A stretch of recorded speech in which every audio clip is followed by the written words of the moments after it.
अस्सलाम वालेकुम दोस्तों, इनसाइड भी मौजूद फकर में खुश आमदीद। जनाब, खबर यह है कि सुप्रीम कोर्ट ऑफ पाकिस्तान के कॉन्स्टिट्यूशनल बेंच में मजीद 2 जज साहिबान को शामिल किया जा रहा है और इस हवाले से जुडिशल कमीशन ऑफ पाकिस्तान का इजलास भी तलब कर लिया गया है। इंपॉर्टेंट बात यह है कि एक जानिब जुडिशल कमीशन के इजलास में आईनी बेंच में मजीद 2 जज साहिबान की तकर्री की जाएगी और उसी जुडिशल कमीशन के इजलास में जनाब सिंध हाई कोर्ट और इस्लामाबाद हाई कोर्ट के मुस्तकिल चीफ जस्टिस की अपॉइंटमेंट भी की जाएगी। ना सिर्फ ये बल्कि जुडिशियल कमीशन का एक और इजलास 2 मई को तलब कर लिया गया है और इस इजलास में जनाब बलूचिस्तान और खैबर पख्तूनख्वा यानी ये 2 जो हाई कोर्ट्स हैं इनके नए चीफ जस्टिस की अपॉइंटमेंट की जाएगी। इसका मतलब ये है जनाब के निहायत ही तेज रफ्तारी के साथ ये जो अदालती महाज है इसके अंदर तब्दीलियां हो जा रही हैं। अब ये जो खबर मैंने आपके सामने रखी है, इस खबर के अंदर 2 बहुत ही ज्यादा इंपॉर्टेंट एस्पेक्ट्स हैं। 2 इंपॉर्टेंट एस्पेक्ट्स में से सबसे इंपॉर्टेंट एस्पेक्ट है कॉन्स्टिट्यूशनल बेंच के अंदर 2 नए जजेस की अपॉइंटमेंट। और 2 नए जजेस कॉन्स्टिट्यूशनल बेंचेस में आने के बाद कॉन्स्टिट्यूशनल बेंच में मौजूद जजेस की तादाद हो जाएगी 15 और 15 जजेस का मतलब यह है कि एक फुल कोर्ट तश्कील दिया जा सकता है। और जो फुल कोर्ट तश्कील दिया जा सकता है तो इसका मतलब यह है कि वो मुतालबा जो कि सीनियर मोस्ट जज सुप्रीम कोर्ट ऑफ पाकिस्तान जनाब जस्टिस मंसूर अली शाह साहब बार बार करते रहे हैं कि 26वीं आईनी तरमीम के लिए एक फुल कोर्ट तश्कील दिया जाए जो कि 26वीं आईनी तरमीम के हवाले से केसेस की समाअत कर सके। उनका यह मुतालबा अब तस्लीम कर लिया जाएगा और 15 जजेस पर मुश्तमिल आईनी बेंच जो है वो एक फुल कोर्ट की शक्ल इख्तियार करेगा और 26वीं आईनी तरमीम इन 15 जजेस के सामने मुकर्रर कर दी जाएगी। और इस तरह ये जो फुल कोर्ट है 15 जजेस का वो ना सिर्फ 26वीं आईनी तरमीम के हवाले से केसेस की समाअत करेगा बल्कि ये जो एक और केस है ये बखसूस नशिस्तों के हवाले से वो भी इन्हीं 15 जजेस के सामने समाअत के लिए फिक्स होगा। इस सूरत हाल में ये सवाल भी बहुत ज्यादा अहमियत का हामिल है कि वो 2 कौन से जजेस होंगे जो इस कॉन्स्टिट्यूशनल बेंच के अंदर शामिल होंगे, क्योंकि जिस तरीके से मैंने आपसे कहा कि 18 अप्रैल को 2 नए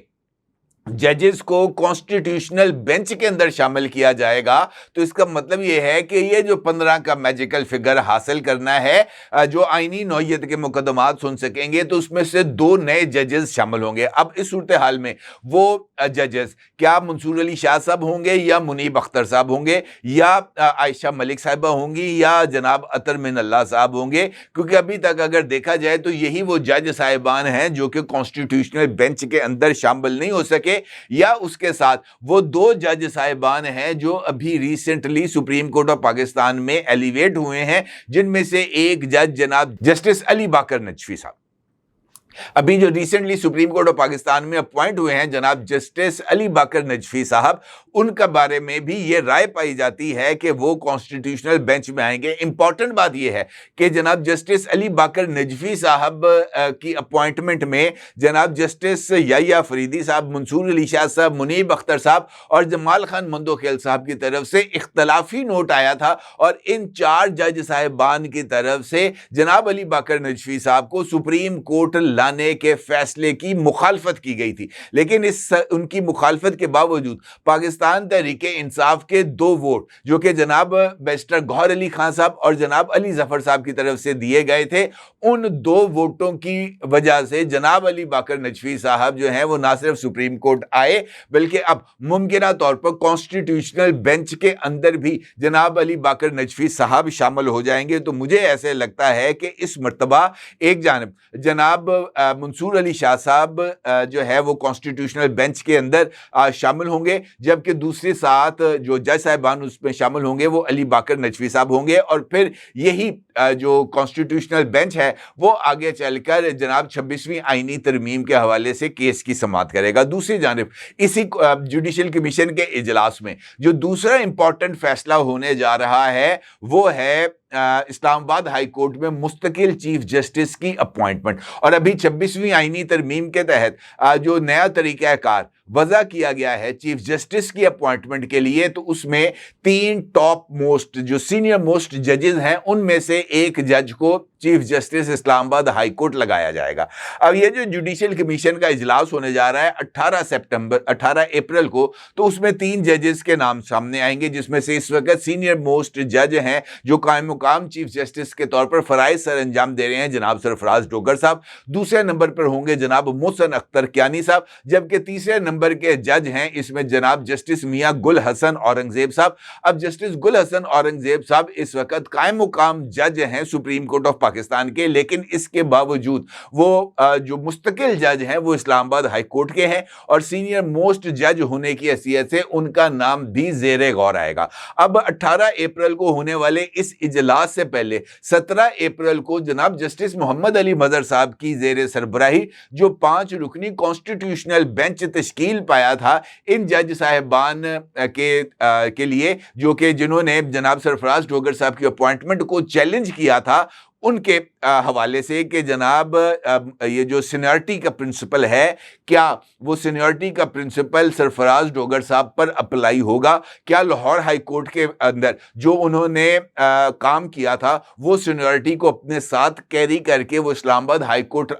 लाएंगे, या इस्लामाबाद हाई कोर्ट आने के बाद उनको नया हल्फ लेना पड़ेगा और नई सीनियरिटी का उनका आगाज होगा? तो मुझे नहीं लगता कि इस मामले में भी जनाब ये जो 5 जजेस हैं इस्लामाबाद हाई कोर्ट के जिन्होंने जनाब सरफराज डोगर साहब की तकर्री को चैलेंज किया था, उनको इस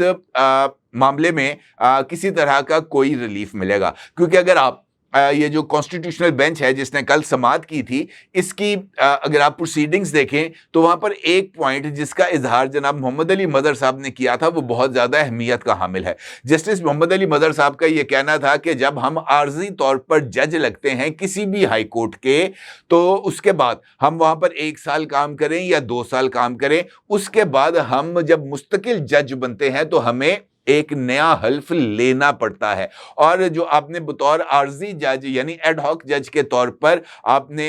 हल्फ लिया होता है वो भी आपने हल्फ लेना है, लेकिन जब आप मुस्तकिल जज बन जाते हैं तो वो अरसा जो आपने आर्जी जज के तौर पर काम किया होता है वो टाइम भी आपकी सीनियरिटी के अंदर शुमार कर लिया जाता है। ये नहीं होता कि नया हल्फ लेने के बाद आपने जो 2 साल 3 साल बतौर आर्जी जज काम किया हो, गैर मुस्तकिल जज के तौर पर काम किया हो, तो वो आपकी सीनियरिटी में से खारिज कर दिया जाए। और ये नुक्ता मेरा ख्याल है कि इसी केस का मुस्तकबिल का फैसला करेगा, क्योंकि इसी प्रिंसिपल की रोशनी में जो जज साहिबान ने लाहौर हाई कोर्ट के अंदर, सिंध हाई कोर्ट के अंदर या खैबर पख्तूनख्वा में या बलूचिस्तान हाई कोर्ट के अंदर फराइज सर अंजाम दिए होंगे, तो वो सीनियरिटी बरकरार रहेगी, वो सीनियरिटी ख़त्म नहीं हो सकती। और सीनियरिटी के प्रिंसिपल का 17 अप्रैल को फैसला होने के बाद जो असल मुकाबला होगा जुडिशल कमीशन के इजलास में वो सरफराज डोगर साहब और मियां गुल हसन औरंगजेब साहब के दरमियान होगा। और इन 2 जज साहिबान में से कोई एक जज इस्लामाबाद हाई कोर्ट का मुस्तकिल चीफ जस्टिस बनेगा। और इम्कान ये है कि सरफराज डोगर साहब ही जो है वो मुस्तकिल chief justice Islamabad high court के ओहदे पर वो है, उनकी अपॉइंटमेंट भी हो जाएगी और वो अपना काम जारी रखेंगे। और ये जो 6 का टोला है इसको किसी तरह का कोई रिलीफ मिलने का मुझे इम्कान नज़र नहीं आ रहा। लिहाजा इस्लामाबाद हाई कोर्ट की हद तक जनाब सरफराज डोगर, जबकि कॉन्स्टिट्यूशनल बेंच के अंदर जो 2 नए जज साहिबान आएंगे उनमें से एक जज अली बाकर नजफी होंगे, ये बात तो तय है। और यही 15 रुकनी बेंच जो कि फुल कोर्ट की शक्ल इख्तियार करेगा आईनी नौयत के मुकदमात के लिए, वही 26वीं आईनी तरमीम का फैसला करेगा और वही मखसूस नशिस्तों के हवाले से केस का फैसला करेगा। लिहाजा ये जो गेम है ये अब ना सिर्फ ऑन है, बल्कि अगर मैं आपसे ये कहूं कि ये अपने आखिरी मरहले की तरफ बढ़ रही है तो ये कहना भी कुछ ज़्यादा गलत नहीं होगा। अपनी राय को जरूर इज़हार कीजिएगा। आपका बहुत शुक्रिया। अल्लाह हाफिज़।